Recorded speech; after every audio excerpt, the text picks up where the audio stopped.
Beach Talk Radio. This is Beach Talk Radio.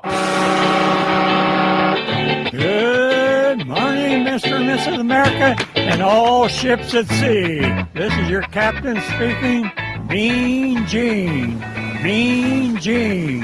The following will be a test of the ship's whistle, the sonar alarm, the cable alarm, and the atomic attack alarm.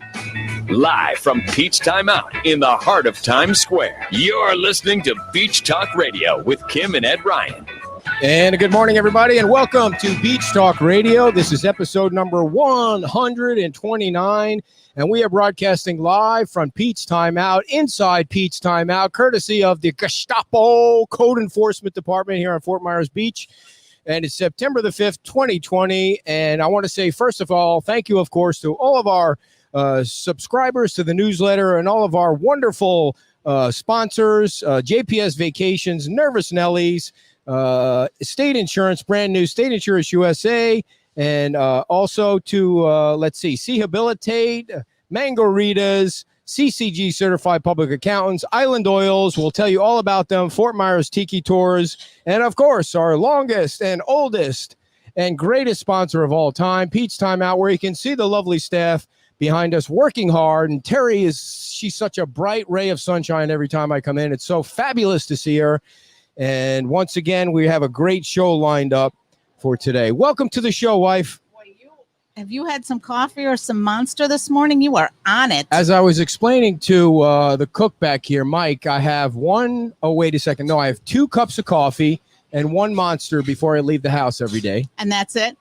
And that's it. Yeah, that's it until I get rolling on the bike. And then, that's it. So I thought you were going to wipe out today on the bike when you called me to get the email. no, I tell you what, today was hot out there. It was hot. I was sweating, smelly sweat today. When you smell that smelly sweat, that's, you know what I mean, right? No. Today's a big day, dear. We're going to crown the best Fort Myers restaurant. Of course, it was totally scientific. It's you could take this one to the bank, people. It's you can put a forensic accountant on this, and it'll be real. It'll be the real deal. Double blind study. Yeah. And so we're gonna, at some point along the show, we're going to announce who the top 5 are, and of course, the winner will get a nice plaque that we're going to put together. I think we could spend up to $20 on a plaque. Is that okay? Are you okay with $20 on a plaque? I'll look at our budget, see what we have. Okay, so that's coming up later on. You just never know. We're going to drop that. Second guest today is Anselm Weber. He's running for the House seat, which is District also 76, I believe. Very nice. I get them all mixed up. There's so many district things and congressional things. It is starting, though, now. It's going to start whittling down. Yeah, and I believe he's a Democrat, and he really looks like he's about 18.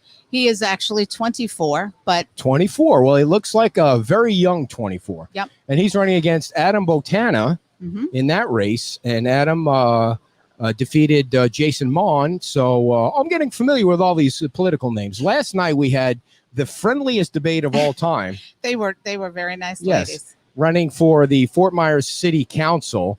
And I think what we need to do is we need to figure out how to get the mayor on that show, the mayor and whoever the 2 people that are running for mayor on that show. So that was fun last night at Cantina 109. The college kids are back, and they're maskless, and they're drinking, and they're having a blast, and they're passing COVID around everywhere. I mean, come on. Come on. Did you see that over at that? What's that other place over there in the Gulf Coast there? Oh, the Key West. Holy moly, they have like a standing room, and they're all standing like they're waiting to buy concert tickets over there. Let me take that banner off there because we have begun. All right, so do you want to grab our first guest who's being advised by the mayor of Sanibel, who's hiding behind that banner back there? Oh, you can see him over there. All right, our first guest today is going to be Christina Patricia. And Christina is running for, well, she's actually a... Christina Patricia. I said it wrong. You did. Okay, well, she's now a school board member, a Lee County school board member. And just to, that's our camera right there. And she is currently a school board member, but running for re-election. So thank you for coming all the way down to the beach. We appreciate it. Thank you for having me. I really appreciate it. It's going to be hard for me to look over there when I'm talking. That's all right. You don't have to look over there. I will try. But okay. So give us a little bit of background of when and why you got on the school board to begin with. Now, sorry, I didn't mean to interrupt. That's okay. Your district includes Fort Myers Beach. It sure just does. so people know that are watching, it includes Fort Myers Beach. So it's important to you guys to listen up closely because it involves your kids. It does. It involves your kids, but I think, people that don't have children in the school system often say to me, well, I don't care. I don't have schools in the system or kids in the system, but you do pay taxes. And our graduates do provide the services that you're going to need at some point in order to be happy and healthy and live a productive life in Lee County. So I think every single person, regardless of whether they have children in the system, has a stake in the outcome, not just of this election, but of how the school district and the school board conduct themselves. So the question was, how did I get involved in the school board? I had been watching the school district for quite some time. One of the things actually that got me out of being like a PTO mom at my children's school and becoming more involved at the district level, and this was a long time ago. Do you remember the opt-out vote when we opted out of state mandated standardized tests? That was alarming to me, very alarming to me, because it violated the law. I have a law degree, so if you want to change something, you have to go about changing it through proper legal channels. You can't just say, state government, I don't like that law, so I'm going to ignore it. So that was really alarming to me. I thought that it eroded the credibility of the district and the credibility of the board. And I went to board meetings and I spoke out against the opt-out. And I saw sort of some of the people that were sitting on the school board, and I thought, I can do that, and I can probably do that better. So that was really my first step into becoming more involved at the district and thinking about a school board run. Now, how long have you been on the board? It will be almost 4 years. In November, it will be 4 years. So each term is a 4-year term. And you have kids that all go to school in the district, correct? I do. And I they're have 4 children, ages 13, 14, 15, and 16. good Lord. And I was quarantined with those 4 teenagers, just so you know. So is the school board doing a good job? I think the school board is doing a really good job. We do have our points of disagreement for sure. But I also think that the leadership team has done a phenomenal job of leading the district and the community through this pandemic and through the shutdown. I'm the president-elect of the Florida School Boards Association, so I have access to school board members across the state, and I'm able to get best practices from them and bring them back here. But in addition to that, I get to see what's happening in other districts and hear from my colleagues. And I got to tell you, Lee County we are well positioned to lead the state as we head back to school. So the budget for the school board, if I heard yeah. it right, was $1.64 billion. Correct. With a B. That's That's staggering. incredible amount of money It is a to huge amount of money. I have agree. responsibility over. I agree. What does the majority of that money go toward? So we're funded in two different ways. We have a capital budget and we have an operating budget. And the operating budget this year will be around $7,900 per student. And the state tells us exactly how much money we can collect per child. The state also tells us how much money we can collect in capital. So when you think about your taxes, your county taxes, for example, the county has the ability to move their millage rate up or down depending on what their needs are. We don't have that ability. So the state tells us what to charge on your tax bill, and that's exactly what we charge. And we need to fit our needs into whatever that amount is. We need to sort of backfill and figure out, we have to pay for increases in gas and electric and any cost of living increase. And then whatever's left, we can use for teacher and staff raises or new initiatives and new programs that we want to implement for our kids. So I want to say about 75% of our budget goes to, on the operating side, goes to staff, paying salaries and benefits and that sort of thing. And then the rest would be the other operating expenditures. And then we have the capital side, which of course is building new schools, maintaining schools, security upgrades in schools, technology purchases, purchasing buses, that kind of thing. Now, can you tell us a little bit about the half penny tax and how that was utilized? Absolutely. I want to start by saying that the notion of any new tax makes me I'm very much opposed to any new tax. That being said, I supported the half penny sales tax. I moved here from New York. I moved my family 1,400 miles away from a high tax state. Yep. Where my property taxes were doing this and my property values were doing that, and the public school system was failing my children. And I literally voted with my feet. So to come down here and be as anti-tax as I am, and then support a sales tax was really hard for me on from an ideological perspective. That being said, I can't always do what's easy. I have to do what's right when I sit on that board. And one of the really good things that we've seen come out of that half penny sales tax is the shutdown. During the shutdown, we were part of the 1% of school districts across the entire nation that was able to bridge the digital divide, because we had that revenue to purchase the Chromebooks and the hotspots that were needed to make sure that every kid had access to a device and every teacher had access to the internet if they needed it. So, like I said, as much as I don't like the notion of a tax, we're able to build new schools. We're able to maintain the schools we already have. We're able to provide security upgrades and technology upgrades for our kids. And 95,000 students in Correct. That's a lot of kids. That is a lot of students. But you know what? I've heard some people say that the large school district doesn't work. I would disagree with that, because I think the efficiency found in a county-wide school district system like we have here in Florida is far superior to the system that they had in New York, where you had 638 plus school districts, along with the salary for the superintendent and the superintendent's staff and all of the benefits associated with that, times 638. Here in Florida, it's only 67.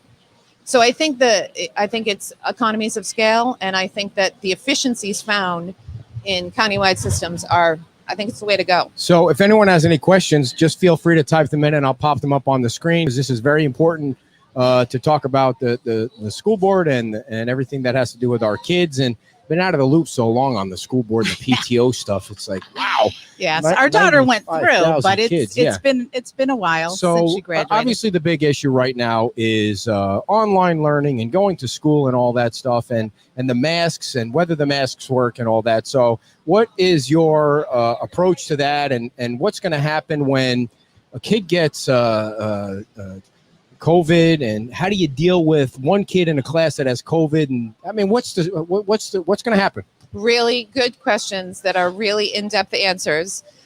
First of all, this is where I'm proud. This is where I feel like we've done a really good job leading our community.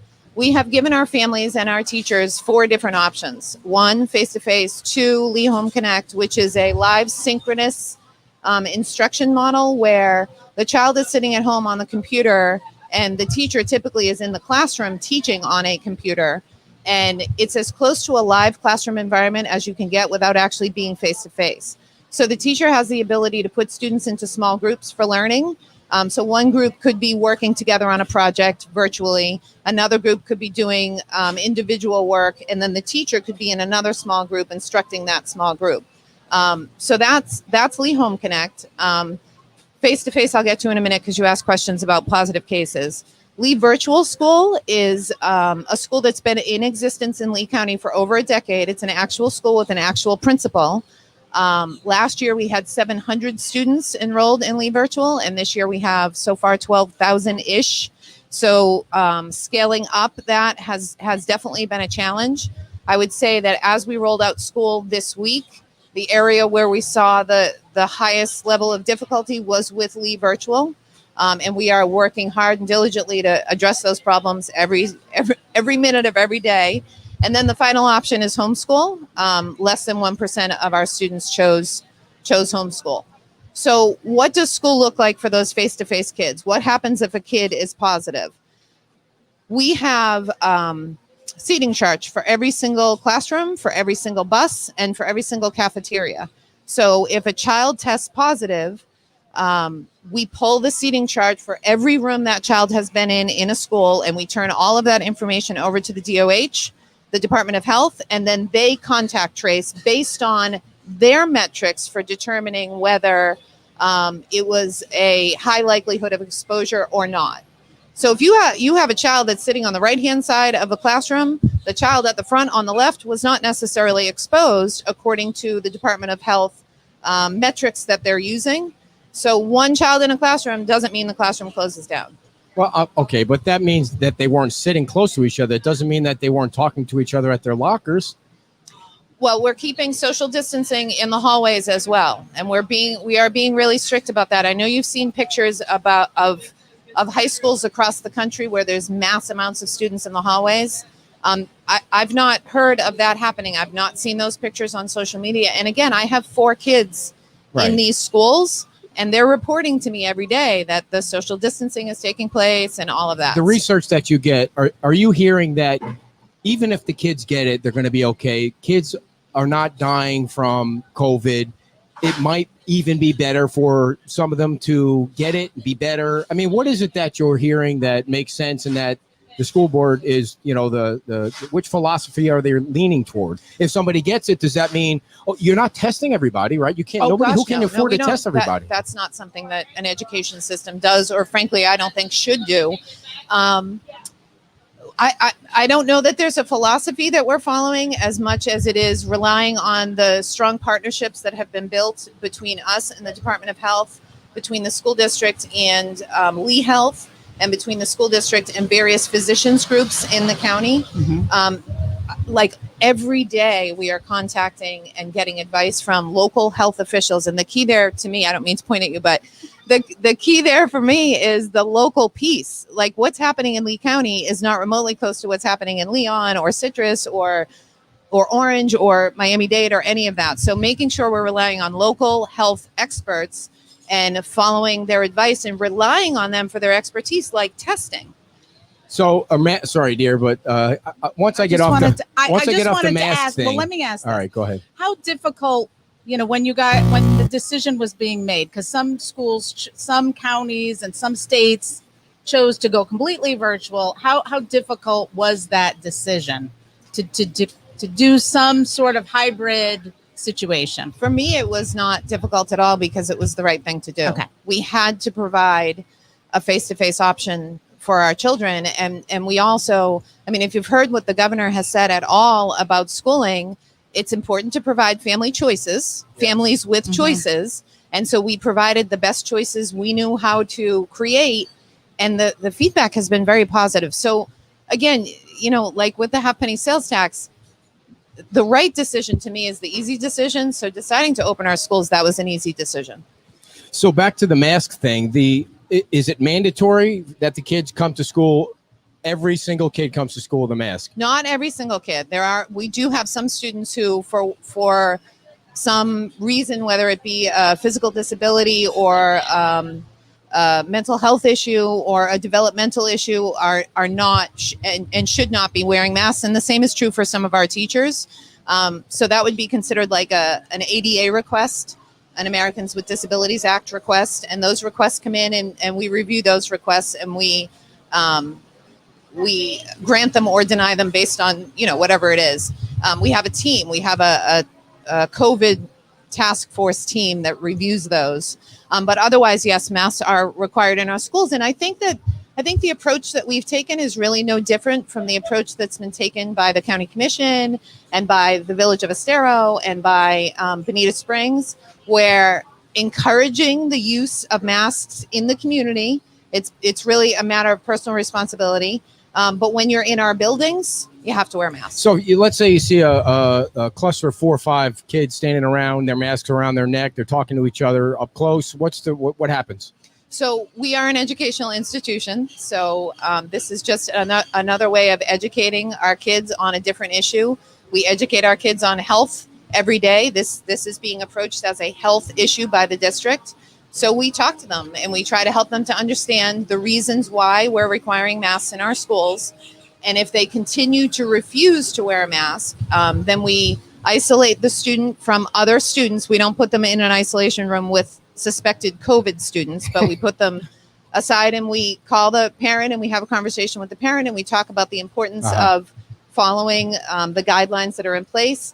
If the refusal continues, then the child will be automatically enrolled in one of our virtual options. Oh, okay. So there's not going to be a classroom full of mask bandits kids because they didn't wear the mask or anything like the detention for mask I deniers or apologize. something No, like it's that. all good. I mean, These are important questions. but there are parents out there that don't want to wear a mask, and they don't want their kids to wear a mask, and I'm sure it's going to come up. Is there anybody that really wants to wear one? That's true. Right, That's true. Like it's not something any of us want to Can do. I ask a question? But Right I'll ahead. tell you what, this was not an easy decision to Sure. make. The superintendent, if you were to talk to anybody who hates masks, the superintendent is probably number one on the list. We don't want our kids and our teachers to be this is not what we want. We want normal as much as everybody else does. But we do have a responsibility to protect not just the students, but the teachers and the bus drivers and the custodians and the food service workers and all of those. So you asked, are children getting sick and dying from this? Certainly at lower numbers, but we have adult staff that we have to be True. concerned Yeah. about as well. So do you think that this situation and offering these options for distance learning or virtual learning is going to fundamentally change how things I hope so. I really hope so. how things Yeah. go forward. Yeah. Like that this is not a temporary thing. Correct. This is kind of a new way in education. Yeah, I really, really hope that that's the case. And that's part of what I'm working on with the Florida School Boards Association. We have a task force where we're going to look at what worked and what didn't work from this period of time, and make suggestions for genuine, innovative, sustainable change going forward. As far as I'm concerned, that's like the light at the end of the tunnel for me. As we go through these difficult times, I see off in the future when this is over, the innovation that can take place. And I believe we have the capacity to revolutionize the way we deliver public education. How important is it for the kids to be back at school and socialize and,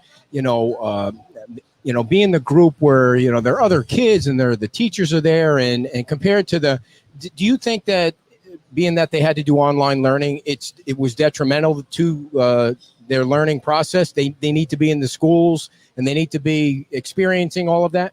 I do, but I also think that it's a personal decision on a family by family basis. Some families have to weigh and measure the importance of that socialization in a classroom environment versus whatever health issues they may have going on at home. For me, it was an easy decision. My kids desperately wanted to get back to school.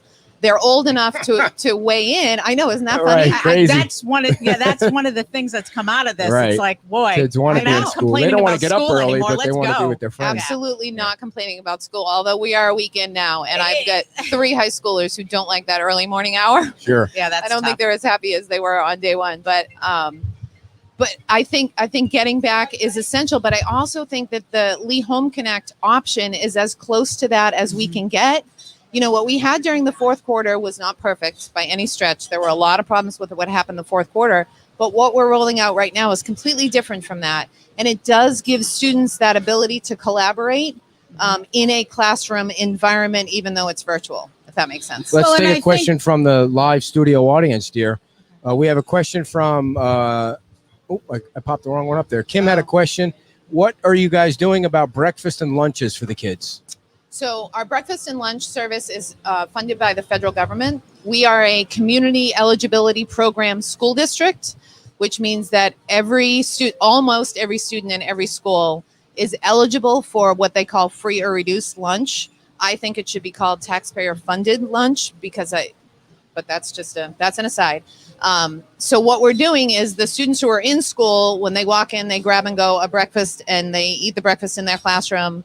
And then at lunch, we're going into the cafeterias or other areas of the building that have been set up for that.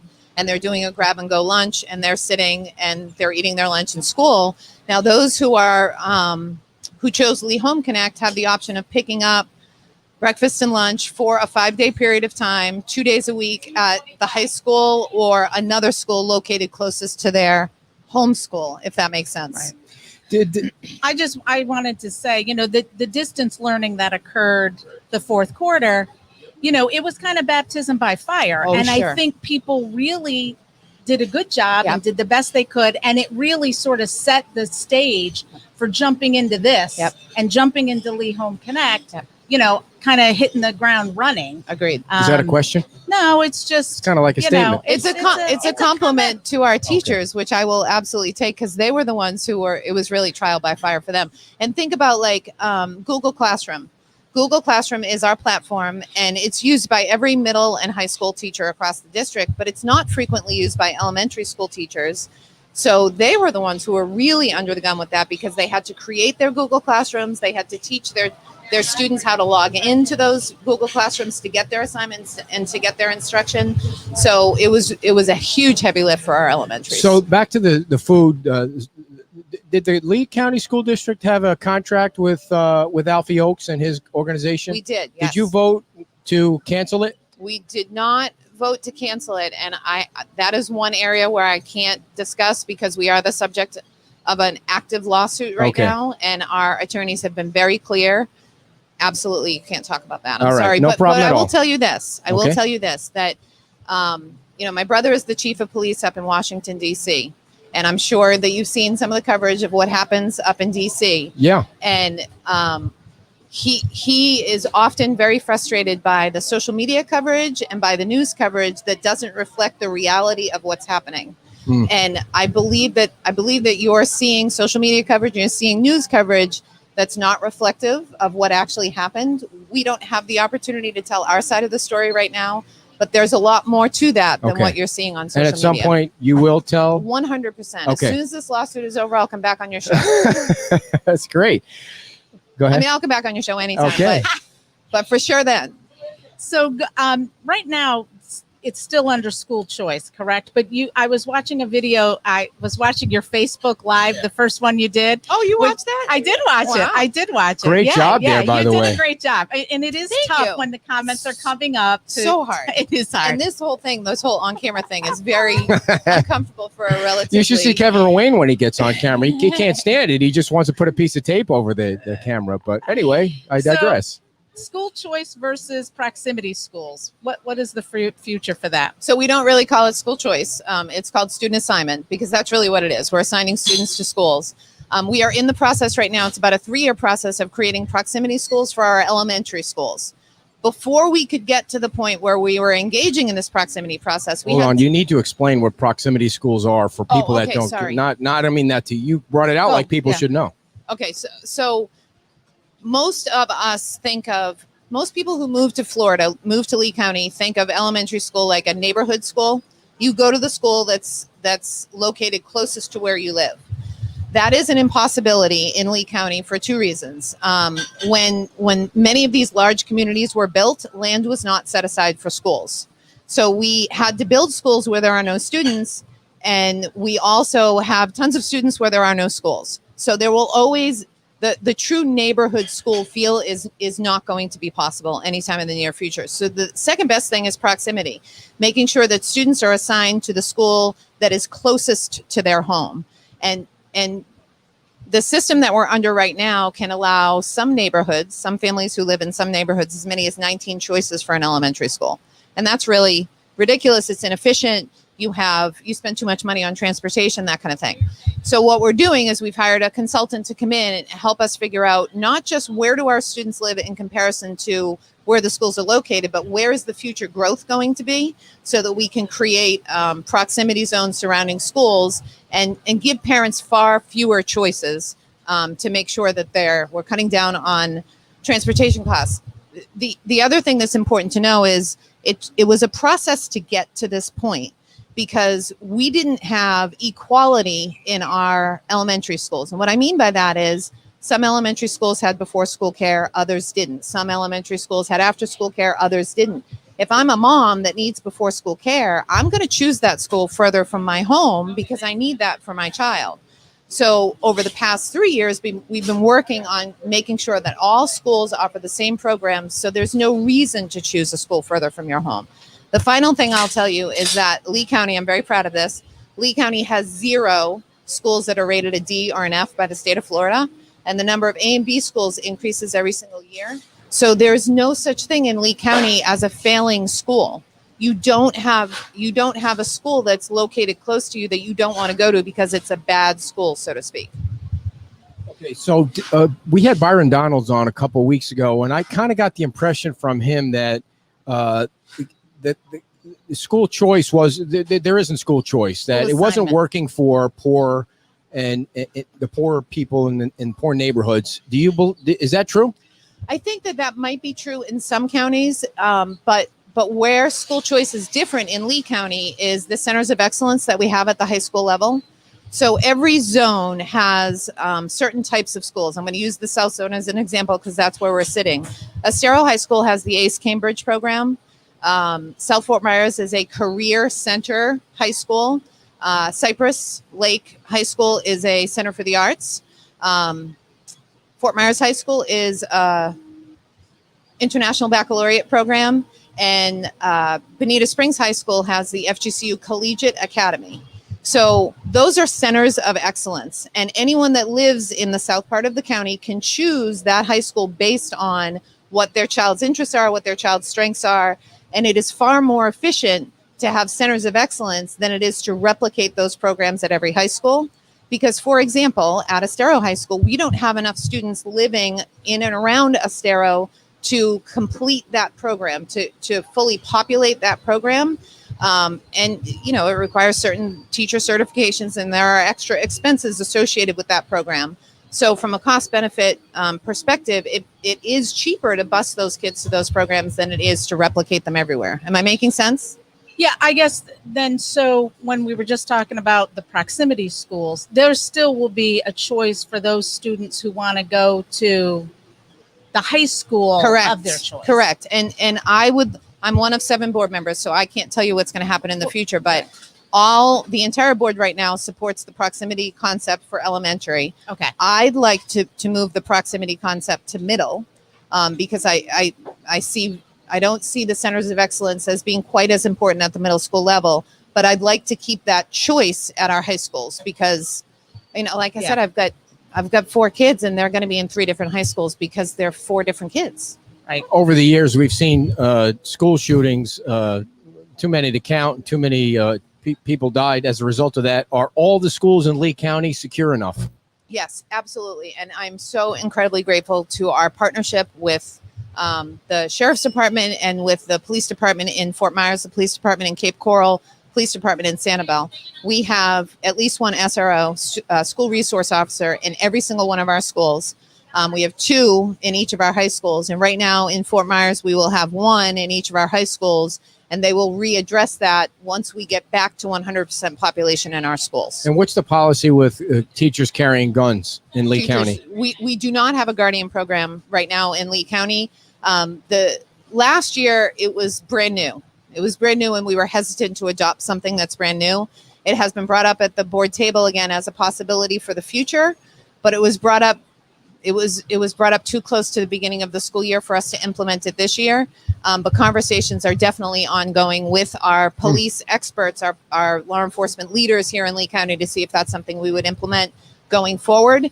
We don't envision it here in Lee County as being teachers carrying guns as much as it would be an identified employee who would be trained and would come in and would be in the schools for that purpose. Real quick, how far might a child travel to school each day? Is there a limit? Well, I live in Estero and my daughter goes to Dunbar High School. And so that's kind of a hike for her. Mm-hmm. So it really depends on what the parent wants for the child.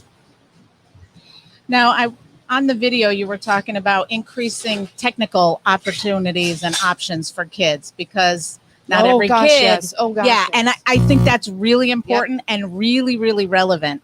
And something, you know, so can you talk about that? Absolutely. 100%. And this is where our partnerships with businesses in the area are so important because we need feedback from them about what they need in their workforce. What kinds of certifications do you want our students to have when they're graduating so that they can hit the ground running in a good career that earns them a living and will make them happy and productive. And South Fort Myers High School is a wonderful example of that. We have my youngest, who's in 8th grade now, will be going to South because he loves everything about cars. And he also loves the notion of being a welder. Mm-hmm. And they have both of those programs at South. So he'll be enrolled in both. And if he chooses to, when he graduates, he can make a lot of money as a welder, especially if he decides to become an underwater welder. Yeah. I mean, he could live in the Keys and make beaucoup bucks and like have a wonderful life. And that's with a high school diploma. Right. And so we're increasing those opportunities for our children in conjunction with advice from our business leaders and business owners in Lee County to make sure we're meeting their needs. Now, what are the goals? What do you see as the goals when you get on the board going forward for the district? So we have a strategic plan, and obviously meeting the goals of that strategic plan are important. But on a personal level, what I bring to the table in terms of what I'd like to see happen is continued efficiency with the budget. That's always really, really important. And I want to go back to that for 1 second. We talked about it a little bit earlier. If you look at your school tax bills, you will see that you actually paid less than you did the year before for a 3-year period of time. So I think we're doing a tremendous job. The choices and the options and the programs that we have for our kids, we're doing a tremendous job in a very efficient manner. So continuing to be a watchdog of taxpayer funds, growing those technical and professional certification opportunities for students. And that is most definitely something that I know the superintendent is in favor of, and much of the board is in favor of as well. Helping to make sure every kid really reaches their potential. We have an incredibly diverse community, incredibly diverse, and each kid needs something different. And making sure our teachers have the supports and the training that they need to meet a kid where he or she is when she walks in the classroom, and helping to get that kid up to speed.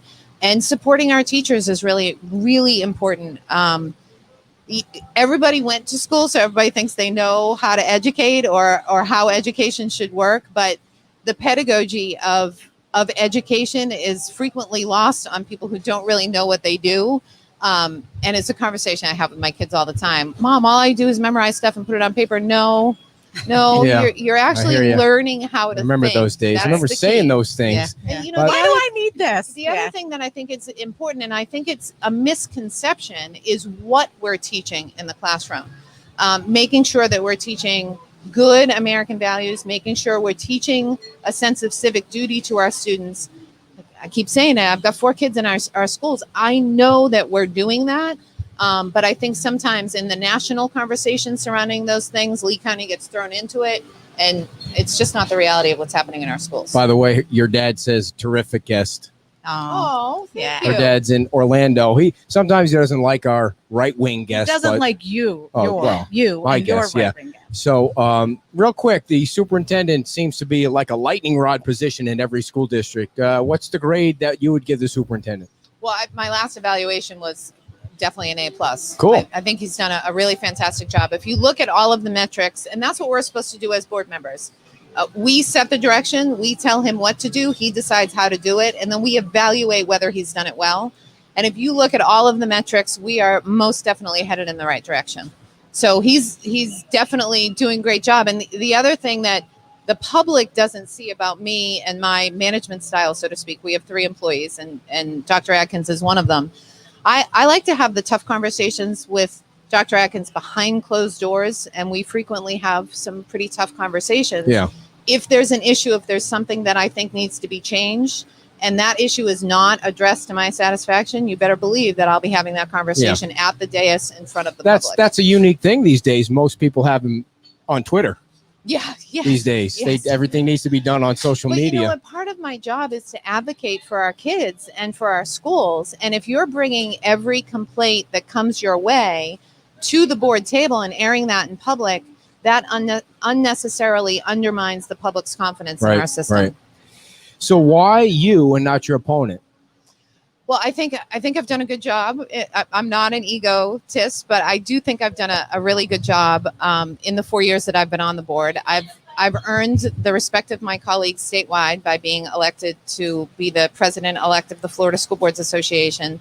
I've developed fantastic relationships with other electeds. I call them electeds, other elected officials in the county, to include Kevin, he doesn't really have an election coming in. Well, he does, but I hear what you're saying. I'm really excited to be working with Kevin, because I think that the bridge between the school board and the county commission has been is in need of repair, and I think Kevin is strong enough to repair that bridge all by himself and then bring his colleagues on. And as soon as we have the county working with the school district, the potential for our students in our community. Why so? Because we're both on the same page. If you go down to Collier, you see the county commission, and I'm putting my hands together so you can see the county commission and the school board they work hand in hand. They both promote each other, and a better understanding of what we do, how we do it. Kevin's got an amazing grasp of public finance and budgeting, and he's been in and he's taken a look at our budget, and he's like, it's a lot different because people don't understand the tremendous intricacies associated with the law surrounding education funding in the state of Florida. I'm Kevin Ruane, and I approve this message. No, but you were saying why you and not your opponent. Go ahead. So I'm really about promoting and improving public education, identifying problems and making sure that those problems are addressed. I really think that my opponent is more about undermining public education in Lee County, and I think that's a dangerous thing, especially during a global pandemic. I have 4 children in the system. I am the only member of the school board that has any children in the system right now, and I'm the only person in this race that has children in the system. And while when I sit at that table, I don't make decisions as a parent. I still think it's important to see our system through the lens of a parent and understand the experience that children are having as they walk the halls of our schools every day. So I think I think that's really important, and I think I've done a really good job. Is it a paid position? I know it's a dumb question. It is a paid position, and that's part of the reason why it's a difficult decision for me to make to run for school board, because you're a lawyer. I'm making a tiny fraction of what my earning potential is. It's the same as it's based on, it's a 2-part determination, either the lower of what a starting teacher makes or a percentage of the population of students you have in your district. So it's not a straight thing like $11,000 or something. Do you think teachers get paid enough? No, absolutely not. How does that get fixed? That's a state level issue with regard to funding. And we did see a fantastic step in the right direction this past session. We brought all starting teachers up to 47.5, I think. But that leaves our veteran teachers out. And that's hard. When you've got teachers who've been working, 26, 30 years in a district, and now their brand new counterparts are making almost as much as they are, that can be difficult for morale. As we head into the March session, I think we're all going to have an understanding of how necessary teachers are, because we need them. That's obvious. But I'm also concerned about lack of sales tax and lack of ability to budget well for our teachers. Speaking of lack of morale or morale, do you require high school students to climb a rope in gym class? Never mind. That's just bad memories of back yesteryear. So, well, we want to thank you for coming on. It doesn't look like you would have an issue climbing a rope either in high school or now. I failed at the rope climb, and the gym teacher said to me, Ed, you need to push away that second plate of pasta. It's just something you never forget. He is so damaged by that one comment. If a gym teacher said that to a student today, they'd jail him. I mean, that's how different things are. And he was right. I was a little oompa loompa. But anyway, we want to thank you for coming on. And please come back again before the election. And good luck. And sounds like you're doing a great job. And we appreciate that. And I'm sure everybody was giving you high grades on here just watching the comments go by. So thank you so much. Yeah. Thank you for the so opportunity. All right, everybody. That's Christina Patrica. Did I say that right? Yes. All righty. And before we get to our second guest, of course, everybody, I want to let you know about some of our sponsors. And I'm going to add a little background music to tell you about the ads, just because it's a little beach music to go along with the beach here at Pete's Time Out. Of course, we want to tell you about Island Oils, and you can get on islandoilsllc.com right now and order some, damn it. Order some of that bug repellent, because the last thing you want when you go out and hang out at Snug Harbor with us today, because we're going to be hanging out on the water at 11 o'clock, or if you come into Pete's and you see the no-see-ums or the bugs out there, you just spritz a little bit on you, and it goes right away. This will last quite a long time if you get some of it, and it smells fabulous. It's 100% oil, and it absorbs well. It's also a nice moisturizer. And, there's nothing better than when you get some bug spray, and it also seconds as a moisturizer, because you want to keep your skin nice and tight and smelling fabulous and all of that. So get on islandoils.com right now and order some of that. It's DEET-free. And that's the best part about it, is DEET-free. Safe for children 6 months and older. And we want you to go on there and support them, because they've been really great to us. And we use it outside in the back when Kim's sitting out back on her second bottle of wine. Oh, I'm just kidding. She doesn't drink anything. And she sprays it all over her, and the bugs stay away from her. It's worth the purchase, everybody. And also, we want to tell you about our good friend Steve at CCG Certified Public Accountants, over 100 years in tax preparation. They have 4 CPAs and 10 accounting professionals, and they can do tax prep remotely. And there's nothing that sucks worse than, you go into a store or shop and they're passing COVID around. You're swapping, nose spray or spittle, and you're catching COVID. You don't need that from your accountant. You don't need that from your financial planner. What you want to go to somebody who says, hey, we can do this over phone. We can do this remotely. We can do this on Zoom or StreamYard or wherever. It's CCG Certified Public Accountants, and they have been in business for like 10,000 years. I mean, since the caveman was around, they've been doing taxes on the tablets and the whole thing like you wouldn't believe. And now, I mean, they've got pencils. They've got number 2 pencils now. Do they require you to have number 2 pencils at school still? I mean, I never understood, like, if I came to school with a number 3 pencil, was I going to get I dare you to trouble? find a number 3 pencil. Was there anything other than a number 2 pencil when you're going to school? I don't think there are was. Those mechanical pencils are less than number 2. I would like somebody to go to the Target or the Walmart and say, how do I find a number 3 pencil? Because my school required me to have a number 3 pencil. Anyway, they have number 2 pencils at CCG, Certified Public Accountants. Got to get the ads in, dear. They're paying your salary here. Hey. You're getting all this extra read makeup the ads and stuff. Then. Don't go off script. All right, you can call them at 239-992-1973. That's 239-992-1973. And now to my trusty sidekick, Tonto. All right, so I would like to welcome, and I'm going to get it right, Anselm Weber. Got it. Who's running for House District 76. And tell us. Can we switch your chair, turn your chair a little bit that way, because our camera's right there. There we go. Are you facing the camera the entire time? Yeah. I mean, you can go between the two of us. All right, no problem. Tell us a little bit about yourself.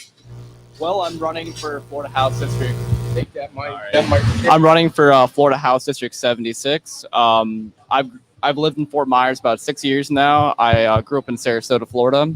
I moved down here to go to Florida Gulf Coast University, and I studied history.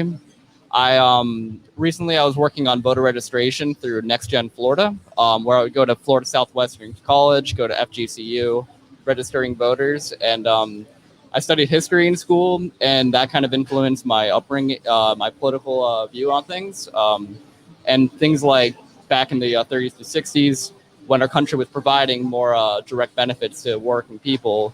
That's influenced me now because I've seen that in the last 40 years or so. We've seen a lack of that. We've seen people become poorer, healthcare has gone up, and so on. So that's informed a lot of my political development. And my father was an adjunct professor, so we never really had a lot of pay. My mom died at 14, so we're relying on my dad's income for a lot of it.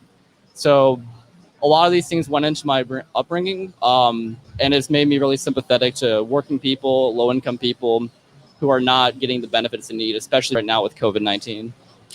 So how are you, 24? I'm 24. Well, at 24, I mean, most people don't decide they're going to run for office at 24. I mean,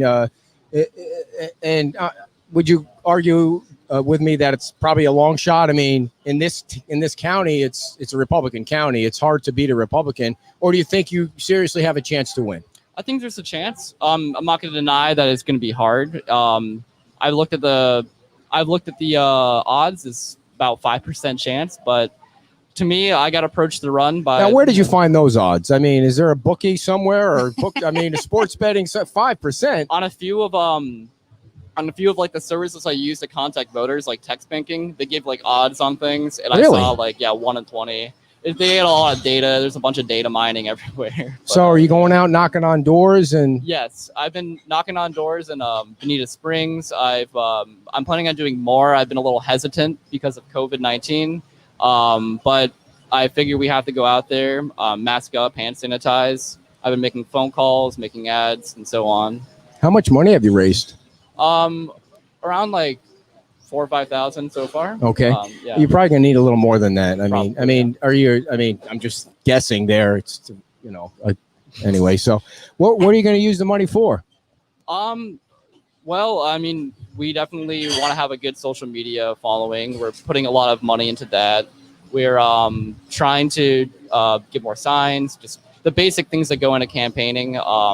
We don't, as you probably know, we don't have as much money, but we just got to spend that wisely Sure. and effectively. You probably don't want to go out and buy a boat with it like some people do with their PPP No. checks and stuff like that. That would be Maybe crazy, a kayak, right? But not A kayak, yeah. Well, you could probably get a decent kayak for Yeah, 5G. probably. Yeah. Exactly. Go ahead. When you're working with Next Gen, is it Next Gen America? How is it going getting people to register? You're targeting mostly younger folks. Yeah, so it's a lot of a mix. I think it also depends on the campus. Florida Gulf Coast University, a lot of the students are out of state, come from wealthier parents. Florida Southwestern College, it's more people like live in Fort Myers. They go to school to commute. A lot of people, especially people who are working at the time and like in school, they're like really receptive to the idea of voting. They really wanted their voice heard. They're tired of wages being the way they are, not getting health care, rent going up. And other people were disengaged because our education system, our media doesn't foster creative understanding of politics. It's very cut and dry. So a lot of them just felt disengaged, but a lot of people did feel really engaged too. So it was a big mix of like different backgrounds, different perspectives on it. So are you a CNN watcher, a Fox watcher, Drudge Report? What did I don't like any of the mainstream media outlets, even the ones that are quote unquote liberal. Would you they're- consider yourself a liberal? I consider myself a progressive. I consider liberal as sort of, I don't want to get into too much like political theory, Sure. but liberal is more of like it's maintaining the system, like the way that we go about things, where it's like they want to manage the system better, where it's like I see that working people need to have their voice heard, and It's not being heard now. no, neither party really is doing Gotcha. that. So at 24, I mean, I was trying to figure out how I could drink a whole case of Budweiser cans in a night or a weekend or something like that, or trying to figure out how I could get at least one girl to look my way. It was way long ago, dear. Okay. So you're looking into getting in politics, and even if it doesn't work this time, at least you'll have like a year of experience where you ran a campaign in a completely Republican area, and it's.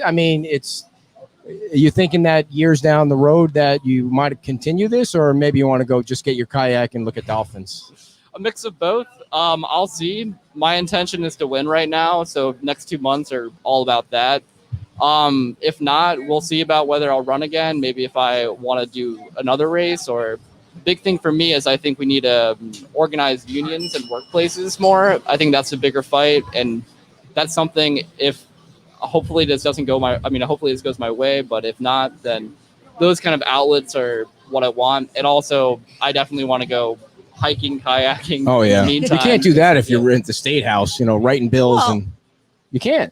Well, maybe at this state house, because it's only like you're only there for like 30 days or something, right? Yeah. So Cush job. exactly. What's the pay for? I think it's like $30,000 a year. Nice. You can get a really nice kayak on that. So what do you do now? Well, I was working at Progressive Turnout Project after Next Gen. It was this other sort of liberalish kind of voter registration group. I quit that just because I wanted to focus on the campaign. Right. And thankfully, What does a liberal organization group do? Well, they target Democratic-leaning voters. They target people based on sorts of demographics. It's not electoral work. It's really kind of cut and dry. It's like register somebody, maybe you don't really follow up with them, just get out to vote. It's good work because you need to register people, and it's good to engage with them. But I think that there might be better outlets to going about that. What did you think of the whole Nancy Pelosi haircut thing? What was that thing again? When she went to the hair salon? Yeah. She got a free pass to the hair salon or something. I think she needed her hair done, damn Yeah, it. she did need her she's hair got to done, I look good on suppose. TV, right? Yeah, I don't your have hair any- looks fabulous, man. I Yeah. wish I had that much hair. Yeah, I don't have too many thoughts on it. Yeah. I think she should probably be focusing on helping people right now than trying to go to the salon. And Yeah. all the sorts of things. But I don't mean to throw you stupid No, you're good, questions man. because she's going to kick me in the ass later. But sorry about I that. hear you, man. Go ahead. So how has the response been when you've been out knocking on doors? How receptive have people been to your message? It's a bit of a mix. A lot of people are not so interested. Other people, when they hear that I'm not just talking about how bad Trump is or guns or things like that, when I'm actually talking about like working class issues, like 51% of Florida renters are at risk for eviction right now, which is haunting to me. People hear that and they're like, okay, this person's actually talking about real issues. It's not just posturing as something over somebody. It's actually giving people what they want. So I think that has been receptive, and I think continue to be receptive. We have a question from the audience. I'd like Okay. to put the question up from somebody. It looks like he's from Orlando. Does the candidate have specific issues that he intends to work on in Tallahassee? That's a good question. Thank you, Yes. sir. I appreciate it. I'll hang up on you now so you can listen. There are several things. So one of the big things with me is healthcare. Florida is one of the states that did not expand Medicaid, part of the Affordable Care Act. That's left 800,000 Floridians without healthcare. It's people that they make too little to be able to afford healthcare on the individual marketplace, but they make too much to be qualified to get the Affordable Care Act coverage. So the state can pass Medicaid expansion. It costs no dollars whatsoever. It's all provided by the federal government. And that would give 800,000 Floridians healthcare. That's about 4% of Florida's population. And on top of that, I want to work to get universal healthcare for the state. That'll be difficult because for many reasons. Also because there's certain federal regulations on private health insurance that makes it very hard. However, I think pushing to get as many people covered in healthcare, if we can't do it universally, at least make it very easy, at least for Floridians to get healthcare. That's something I'm big on. Also, I believe in a living wage as a minimum wage, so like a $15 minimum wage that is adjusted for inflation, so that you raising it to a living wage and then you adjust it for inflation, so prices on like burgers won't go up significantly, but people then will be lifted out of poverty. $15 minimum wage can afford rent, it can afford other payments, and it's proven to be. There's a lot of data on this, a lot of studies that minimum wage increases to not lower they eliminate poverty, not eliminate, but they decrease poverty, and they also don't have any noticeable effects on employment and inflation. You make it sound so easy, man. You make it sound that mean, plan sounds like it would work. Yeah, I mean, it's borne out by the evidence of studies in the U.S., but also abroad. I mean, Britain, all most developed countries in Europe, like they have a minimum wage that pays a living wage, and there's not any kind of noticeable effect on employment or inflation or anything like that. So go ahead. I was just going to ask about two things. One about the rent. What would be your suggestion, or what would be your ideas to kind of, fix the renting situation? And then just talk to us about your stance on environmental issues. Okay, perfect. So one thing that we can immediately do, there's a thing called the Sadowski Fund, which is an affordable housing fund in the Florida General Revenue Fund. Every year, the state government, they take money that's supposed to go to this affordable housing fund. They take it in the general revenue, out of the general revenue fund, and then, sorry about that, and then they put it in other places. Specifically this year, they put money into the toll roads that are going across the state. So, I mean, one thing we can do is just fully fund the fund that we have for affordable housing and just distribute it like that. It's about $387 million. And then on top of that, I think that we can work to bring in affordable housing development in the area. Part of that is eliminating impact fees, because affordable housing development, they have to pay higher in impact fees. So it makes developers not want to build affordable housing. And then that's why they choose luxury development, because the commercial developers can easily afford the impact fees, whereas affordable housing development might not. And also, we can work to bring rent down in other ways and expand affordable housing in a lot of other ways too. And environment? So that's another multi-level thing. So specifically the clean water here, Something, I mean, I'm sure you guys know, you live on the coast. The Clean Waterways Act was passed this year. It was supposed to address the runoff going from farms in Lake Okeechobee that then goes down the Caloosahatchee Waterway and then comes down here. The bill is a sham. It does not properly regulate the nitrogen phosphorus runoff going into Lake Okeechobee, then come down here. So that's something I'm going to reform if I go to Tallahassee, so that we are actually inspecting, making sure that there isn't any runoff going into this area. And on top of that, I'm actually a part of an initiative. It's a green jobs initiative. The intention of it is to employ as many people in the green energy sector. And then we are also combating climate change, because climate change is coming. We're going to be leaving about $76 billion a year by 2040 because of climate change, like the cost. We're going to be what? $76 billion is how much we'll be losing economically by 2040 with the cost of climate change, with like hurricanes, water issues, and so on. So what this will do is employ a lot of people, give them well-paying jobs, collective bargaining benefits. And we're also doing things like carbon farming, which is a huge technology they've used in Europe. Not only can it sequester the carbon from going in the atmosphere in the farming process, which then will limit the carbon outputs that go in the atmosphere, but it also sequesters the nitrogen and phosphorus, which is going into our waterways, polluting and creating the toxic blue algae bloom. So it's multi-pronged. It can not only combat climate change, it can also combat the direct pollution that's coming from big sugar and big cattle and so on.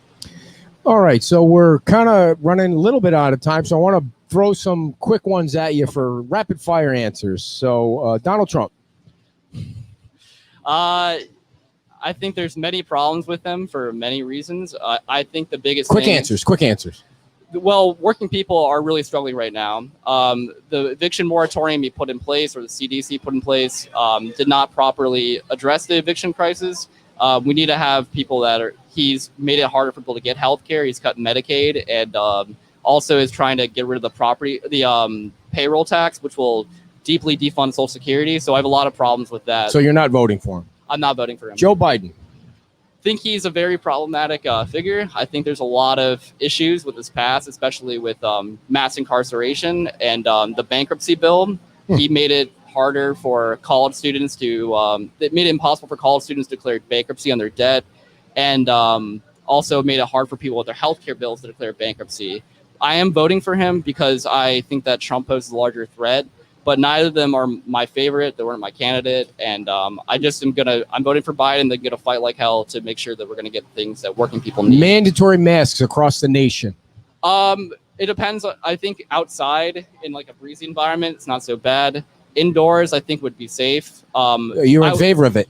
I'm in favor of it in a lot of areas, but for instance, Japan had a mandatory mask ordinance, and they saw that it worked pretty well. Like unemployment stuck at about 2.6%. There weren't any large scale fatalities. They just ordered masks. They didn't shut down the government, and they didn't shut down the economy, and it worked out. So I think we could do that, but not in a way where we're punishing people like criminally for not wearing a mask, but like do it in a way where we're trying to enhance safety for everybody. Legalize marijuana. I'm for it. I think that there's millions of people all across the country and hundreds of thousands of people in the state of Florida, specifically Black and brown people, that get arrested and incarcerated for marijuana possession, which I think is a problem. I think cannabis is pretty much safe. It's about the same as alcohol. It's actually killed way less than alcohol. And also that money that we can get from legalized marijuana, it can rejuvenate the economy and bring jobs to the area. And then also it'll just be easier for people where it's more liberty. Like people can just, if they choose to smoke marijuana, they can, and it's not damaging anybody like besides their own health. But it's the same thing with burgers, same thing with alcohol. I think it's fine. Yeah. Are you a smoker? I am not going to disclose that. Oh, okay. I didn't mean that to be a trick question, but we'll take that under advisement and vote on it later. You threw me for a loop there. I thought for sure we'd get a yes or no, but why should? Go ahead. No, go ahead. Well, I'm going to ask the final question, yes, but and then I was going to ask. Then I was going to say, let him tell how people can get a hold of him. why. Tell the millions and millions of people that are watching you across the fruited plain why they should vote for you. Because Look right Well- into the camera like you're Bill right. Clinton or alrighty. No, what is that? There are millions of people that are struggling right now. We have about 20% real unemployment. There's people are losing their job-based health care. Before it was already bad with people being uninsured. Wages are very meager. It's $8.56 in Florida. That's not a living wage. I'm trying to help as many people out because we've had billions and billions of dollars go to high-income earners like Jeff Bezos, while working people have gotten scraps. And I think people really need to have somebody fighting for them in the state legislature, Congress, and so on. So that's what I'm running for. And how can they get a hold of you and support you and all of that good stuff? You can call me at 239-431-3810. My website is AnselmWeberStatehouse76.com. ANSELMWEBER Statehouse76.com.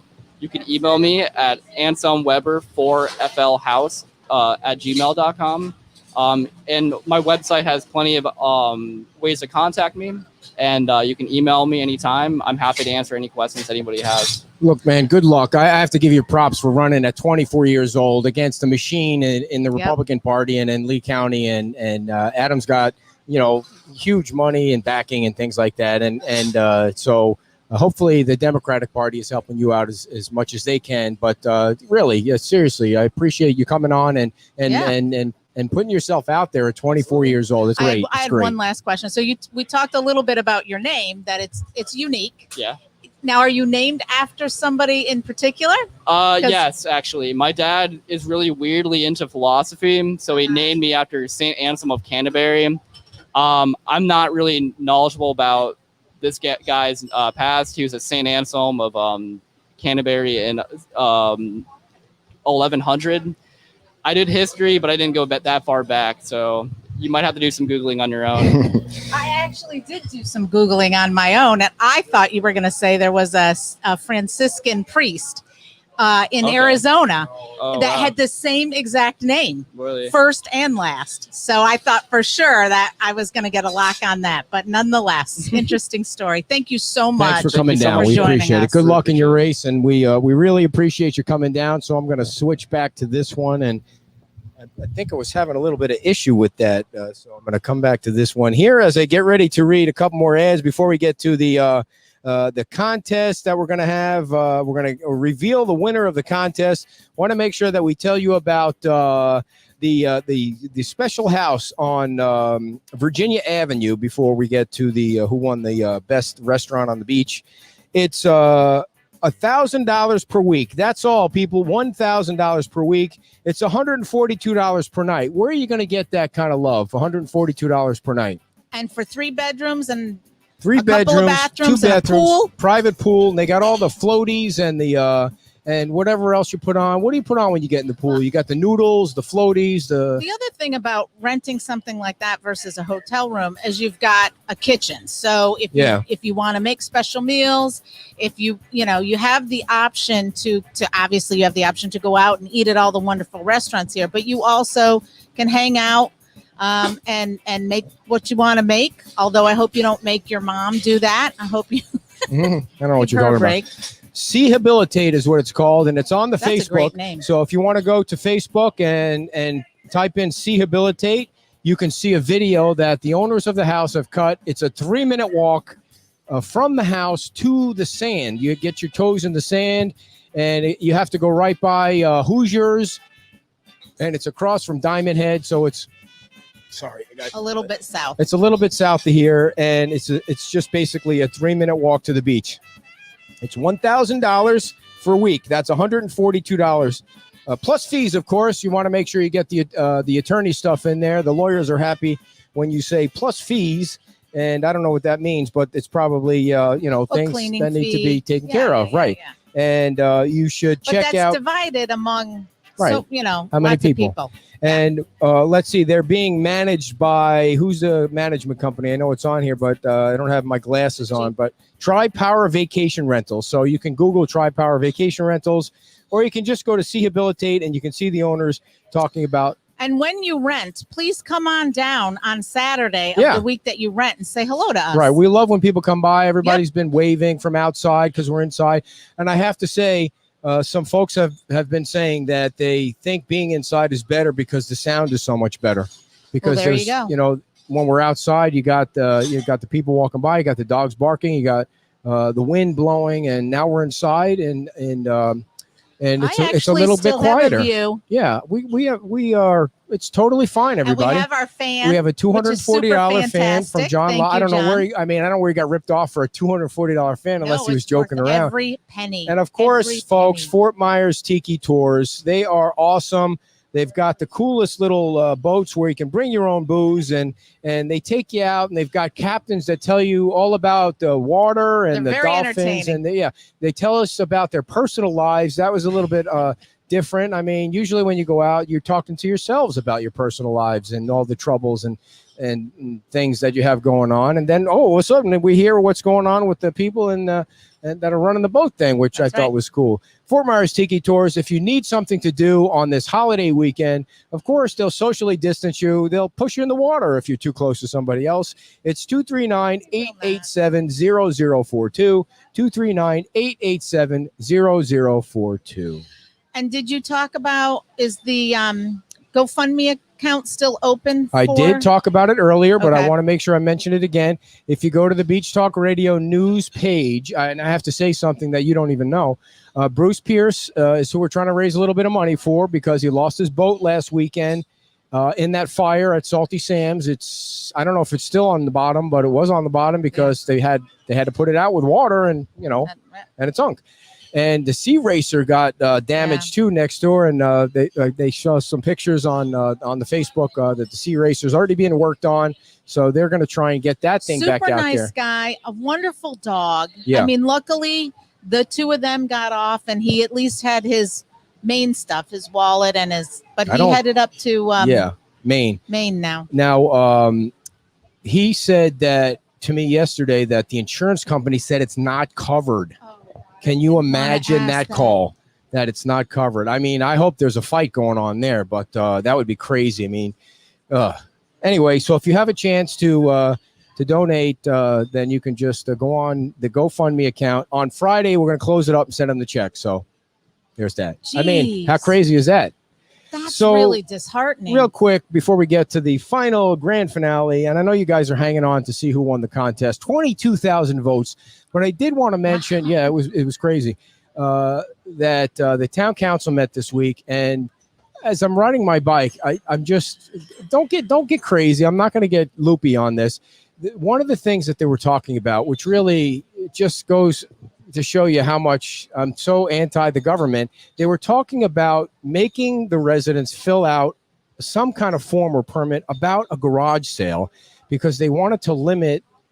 I shouldn't say they wanted to. It was discussed. I don't think it's going to go anywhere, because I think some of them thought it was silly that you shouldn't be having more than 2 garage sales a year. And I mean, with you've got so much shit laying around the house that you get. You could have 5 a year. I mean, why? Please. Why? I'm going to take video of your little room and the garage. Here's the thing: don't people love garage sales? Like you love going. It's a Saturday morning, or it's usually a Saturday morning. I would rather people reuse and then throw it in the landfill. It's why Facebook Marketplace is such a big deal. It's and so they said that they wanted to. Some people are.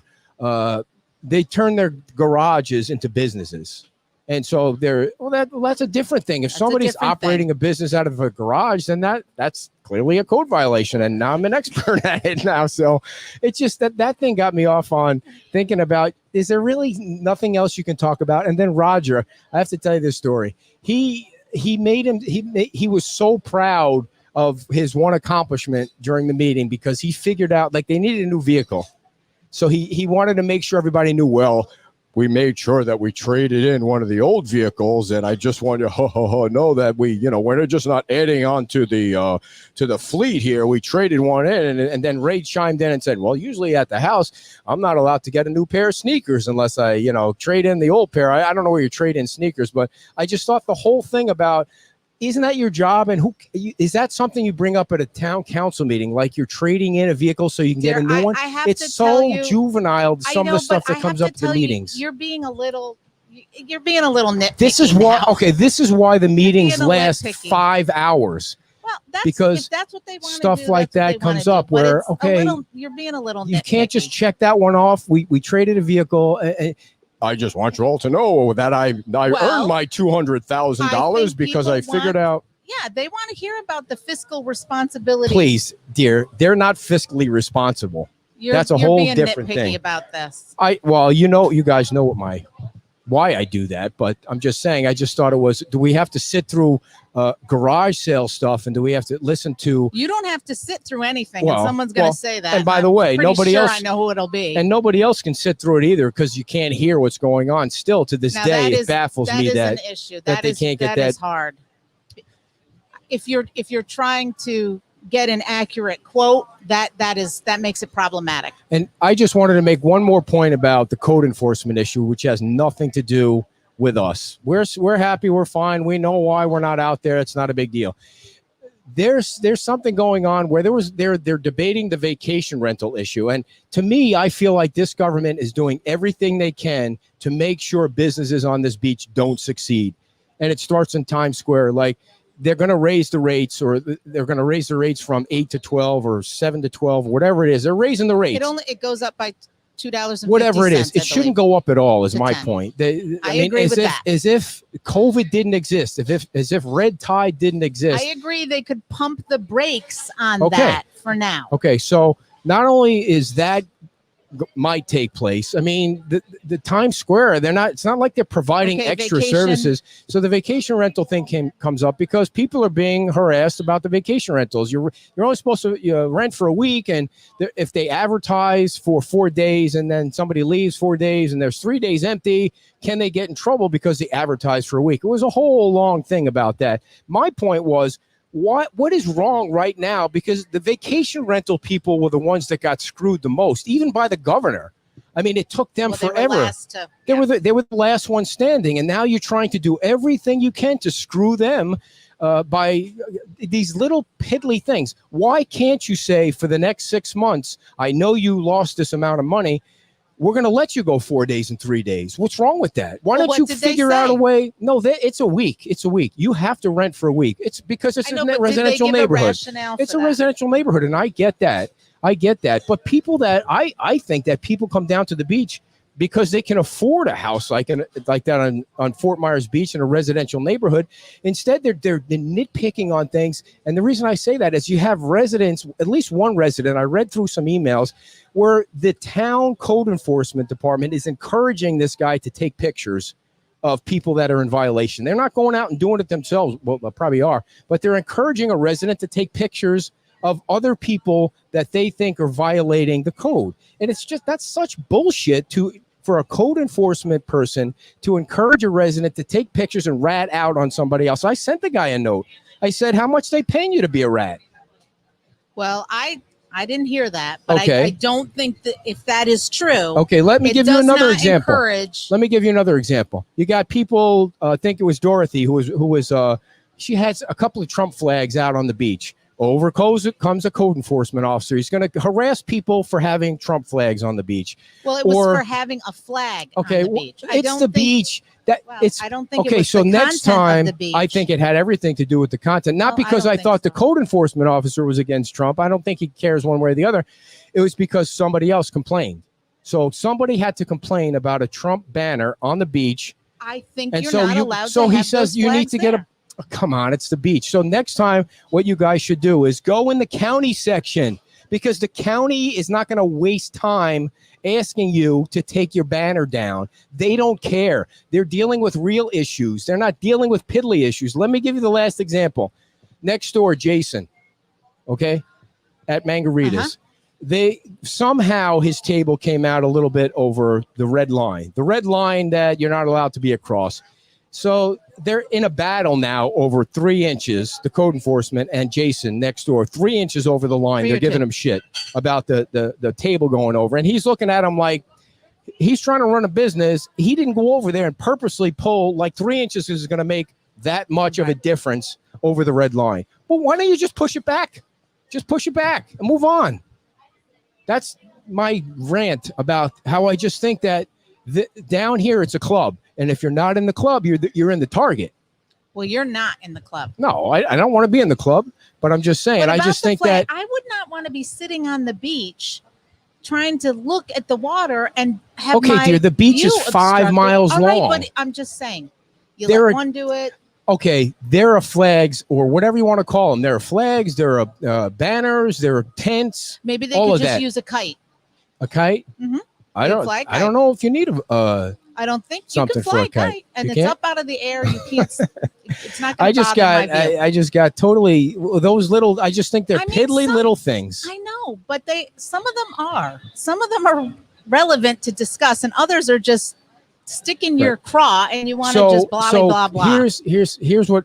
This is why I despise government at every level, because when Are we ever COVID. gonna finish? Yeah, we're going to finish. And then we're going to go over to Snug Harbor, and we're going to hang out at Snug Harbor, and we're going to spend some money there after we spend some money here, because we love the businesses and we want the businesses to Yes. succeed. Breakfast was great here. That's as right. it always is, Right, and because you- we are purchasing customers. That's right. Usually when we're out there. But anyway, so when COVID hits and the government shuts you down, the people get laid off or they get furloughed or they get fired. And the businesses are trying to figure out how to get a PPP check and buy a new boat, or get a PPP check and pay their employees so they can stay in business. And what did this government do here? You think they laid anybody off? You think they furloughed anybody? You think Roger took a 50% pay cut just as a, let me help out the community? 50? Well, let me give you an example. Bob Pittman, who runs, I know this because of the radio industry. He runs. I don't think that's a fair comparison. Okay, why not? Because It's a business. Okay. This is the government. Okay, let me thing. get to the point All then. right. iHeartRadio he took 100% pay cut. Now he's probably got more money, but somebody that makes $200,000 a year, you would think that they saved a little bit of money. He took 100% pay cut. Caroline Beasley took a 20 to 25% pay cut. Everybody knows who that is here in Fort Myers. So why is the government any different? If you're shutting everybody down and there's less things to do, why isn't the government any different, where employees should have to suffer, just like like government workers shouldn't have to suffer? Why is it just the employees? Everybody should be suffering like we all were. We got pay cuts. I got a pay cut. I mean, but that was part of the deal. Everybody knew we were in a shit show and we were all going to try and figure out how to get through it. But the government just thinks that they're bigger and better and they need to get paid all that money. That's don't know. the thing Maybe that some bugs of them me. donated their pay. Well, then I didn't hear about it, and it could be true. It could I be mean, true. maybe all the council members should donate their pay to. Maybe they did. Maybe they did. All right, enough about that. I know you guys out there don't agree with anything I just said, so probably lost all our listeners. But let's get to the main reason we're here, dear, or one of the main reasons we're here. Come on. We are going to count down as soon as I find where it is. 22,000 votes is what we got Are for you this gonna play your first little down. Yeah, thing? I know. I got to make sure now. All right, here's what we're going to do. I'm going to play the music to make sure it works, Okay. and you're going to start with number 5. Okay. All right, wait. I got to make sure Tell that me we when I'm have ready. this. We're going to play a little background music. You can't hear it, but it's pretty cool. Now we're going to Well, tell me play. when to start. All right, ready? Drum roll for number 5. Coming in at number 5. Coming in at number 5 is Nellie's. Nervous Nellies. We call it Nervous Nellies. Nervous Nellies came in at number 5, everybody. And number 4. Wait, are you going a little fast? But go ahead. Number 4. Number We're supposed to stretch 4, this out. where Coming we're in- going later today. All right. Congratulations Snug to Snug Harbor Harbor. coming in at number 4. Let me see if I can get the drum roll to work again. All right, here we go. Wait, don't go too fast now. Let's see. Drum roll. And number 3, our biggest, longest sponsor, Pete's Time Out, came in at number 3. And the crowd's going wild They're for going number wild 3. at number 3. Okay, now here's what you have to do.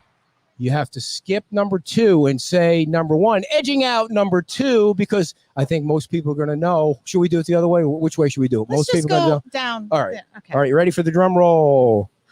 Coming in At number 2. at number 2 is Hoosiers.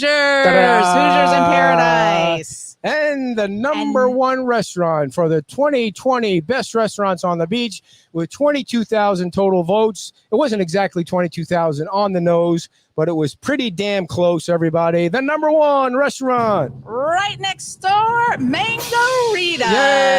Yay! So congratulations to everybody.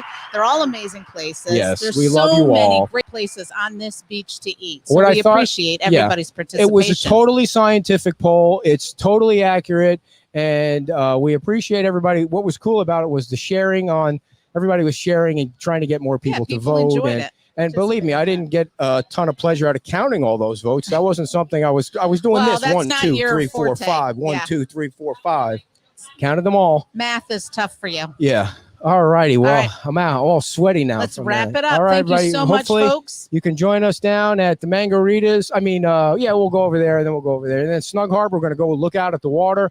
And if you didn't have a chance to watch Wednesday's show, we did hang out at Snug Harbor and do a show on Wednesday. And that's where Take we a met. look at their food. Yeah. They showcased their food there. Bruce for was sure. there. We got to talk to Bruce Yep. about his boat sinking. And thank you all. And we will see you next week. Same bad time, same bad channel. Bye-bye. Just in time. You're coming to get me.